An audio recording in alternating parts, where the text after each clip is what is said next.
श्री बृहस्पतिवार व्रत कथा। भारतवर्ष में एक प्रतापी और दानी राजा राज्य करता था। वह नित्य गरीबों और ब्राह्मणों की सहायता करता था।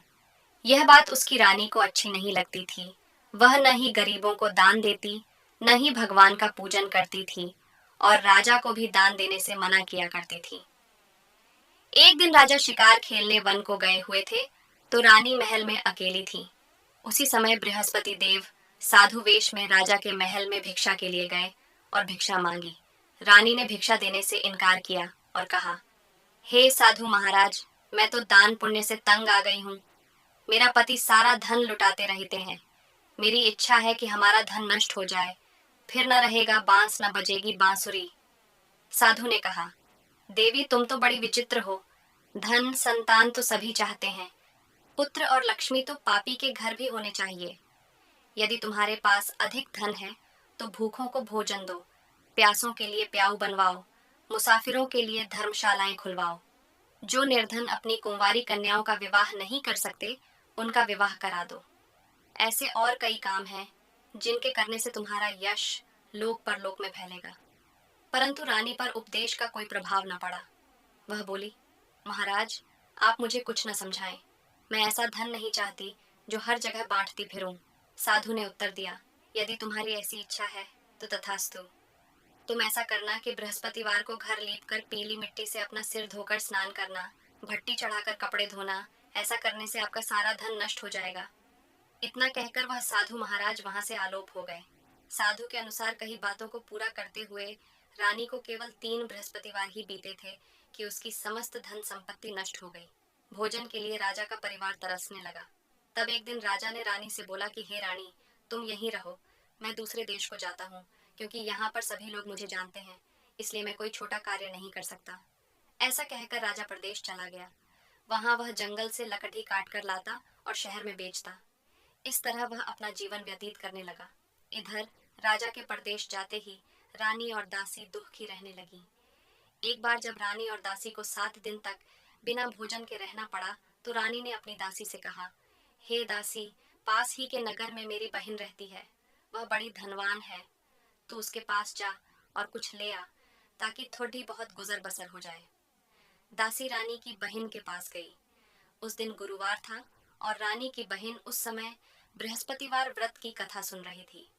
दासी ने रानी की बहन को अपनी रानी का संदेश दिया, लेकिन रानी की बड़ी बहन ने कोई उत्तर नहीं दिया। जब दासी को रानी की बहन से कोई उत्तर नहीं मिला, तो वह बहुत दुखी हुई और उसे क्रोध भी आया। दासी ने वापस आकर रानी को सारी बात बता दी। सुनकर रानी ने अपने भाग्य को कोसा।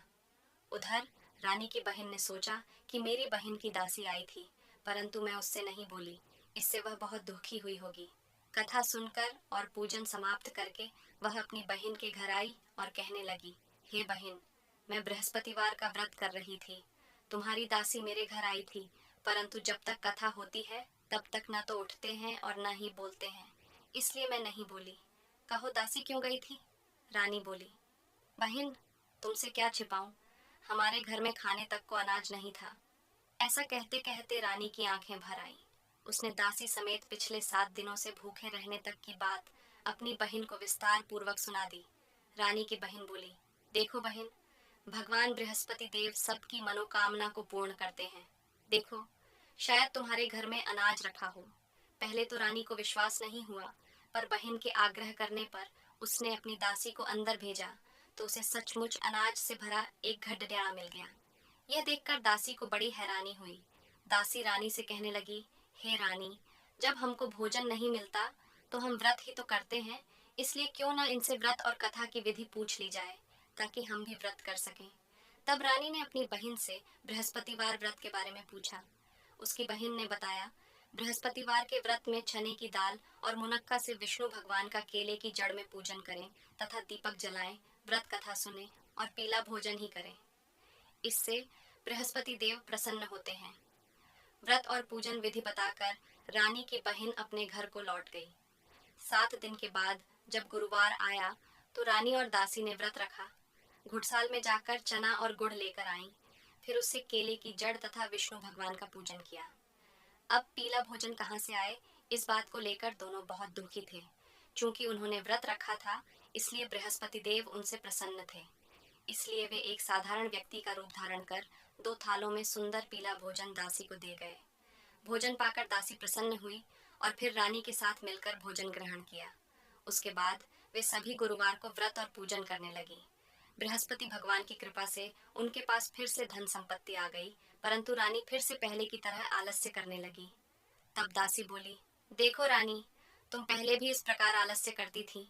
तुम्हें धन रखने में कष्ट होता था, इस कारण सभी धन नष्ट हो गया, और अब जब भगवान बृहस्पति की कृपा से धन मिला है तो तुम्हें फिर से आलस्य होता है। रानी को समझाते हुए दासी कहती है कि बड़ी मुसीबतों के बाद हमने यह धन पाया है, इसलिए हमें दान पुण्य करना चाहिए, भूखे मनुष्यों को भोजन कराना चाहिए और धन को शुभ कार्यों में खर्च करना चाहिए, जिससे तुम्हारे कुल का यश बढ़ेगा, स्वर्ग की प्राप्ति होगी और पितृ प्रसन्न होंगे। दासी की बात मानकर रानी अपना धन शुभ कार्यों में खर्च करने लगी, जिससे पूरे नगर में उसका यश फैलने लगा। एक दिन राजा दुखी होकर जंगल में एक पेड़ के नीचे आसन जमाकर बैठ गया। वह अपनी दशा को याद करके व्याकुल होने लगा। बृहस्पतिवार का दिन था। एकाएक उसने देखा कि निर्जन वन में एक साधु प्रकट हुए। वह साधु वेश में स्वयं बृहस्पति देवता थे। लकड़हारे के सामने आकर बोले, हे लकड़हारे, इस सुनसान जंगल में तू चिंतामग्न क्यों बैठा है? लकड़हारे ने दोनों हाथ जोड़कर प्रणाम किया और उत्तर दिया, महात्मा जी, आप सब कुछ जानते हैं, मैं क्या कहूँ। यह कहकर रोने लगा और साधु को अपनी आत्मकथा सुनाई। महात्मा जी ने कहा, तुम्हारी स्त्री ने बृहस्पति के दिन बृहस्पति भगवान का निरादर किया है, जिसके कारण रुष्ट होकर उन्होंने तुम्हारी यह दशा कर दी। अब तुम चिंता को दूर करके मेरे कहने पर चलो तो तुम्हारे सब कष्ट दूर हो जाएंगे और भगवान पहले से भी अधिक संपत्ति देंगे। तुम बृहस्पति के दिन कथा किया करो।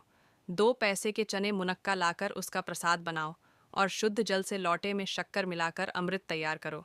कथा के पश्चात अपने सारे परिवार और सुनने वाले प्रेमियों में अमृत व प्रसाद बांटकर आप भी ग्रहण करो। ऐसा करने से भगवान तुम्हारी सब मनोकामनाएं पूरी करेंगे। साधु के ऐसे वचन सुनकर लकड़हारा बोला, हे प्रभो, मुझे लकड़ी बेचकर इतना पैसा नहीं मिलता जिससे भोजन के उपरांत कुछ बचा सकूं। मैंने रात्रि में अपनी स्त्री को व्याकुल देखा है। मेरे पास कुछ भी नहीं जिससे मैं उसकी खबर मंगा सकूं। साधु ने कहा, हे लकड़हारे, तुम किसी बात की चिंता मत करो। बृहस्पति के दिन तुम रोजाना की तरह लकड़ियाँ लेकर शहर को जाओ। तुमको रोज से दुगुना धन प्राप्त होगा, जिससे तुम भली भांति भोजन कर लोगे तथा बृहस्पति देव की पूजा का सामान भी आ जाएगा। इतना कहकर साधु अंतर्ध्यान हो गए। धीरे धीरे समय व्यतीत होने पर फिर वही बृहस्पतिवार का दिन आया। लकड़हारा जंगल से लकड़ी काटकर किसी शहर में बेचने गया। उसे उस दिन और दिन से अधिक पैसा मिला। राजा ने चना गुड़ आदि लाकर गुरुवार का व्रत किया। उस दिन से उसके सभी क्लेश दूर हुए, परंतु जब दोबारा गुरुवार का दिन आया तो बृहस्पतिवार का व्रत करना भूल गया। इस कारण बृहस्पति भगवान नाराज हो गए। उस दिन उस नगर के राजा ने विशाल यज्ञ का आयोजन किया तथा शहर में यह घोषणा करा दी कि कोई भी मनुष्य अपने घर में भोजन न बनावे, न आग जलावे। समस्त जनता मेरे यहाँ भोजन करने आवे। इस आज्ञा को जो न मानेगा उसे फांसी की सजा दी जाएगी। इस तरह की घोषणा संपूर्ण नगर में करवा दी गई। राजा की आज्ञा अनुसार शहर के सभी लोग भोजन करने गए, लेकिन लकड़हारा कुछ देर से पहुंचा, इसलिए राजा उसको अपने साथ घर लिवा ले गए और ले जाकर भोजन करा रहे थे तो रानी की दृष्टि उस खूंटी पर पड़ी जिस पर उसका हार लटका हुआ था। वह वहां पर दिखाई नहीं दिया। रानी ने निश्चय किया कि मेरा हार इस मनुष्य ने चुरा लिया है। उसी समय सिपाहियों को बुलाकर उसको कारागार में डलवा दिया। जब लकड़हारा कारागार में पड़ गया और बहुत दुखी होकर विचार करने लगा कि न जाने कौन से पूर्व जन्म के कर्म से मुझे यह दुख प्राप्त हुआ है, और उसी साधु को याद करने लगा जो कि जंगल में मिला था।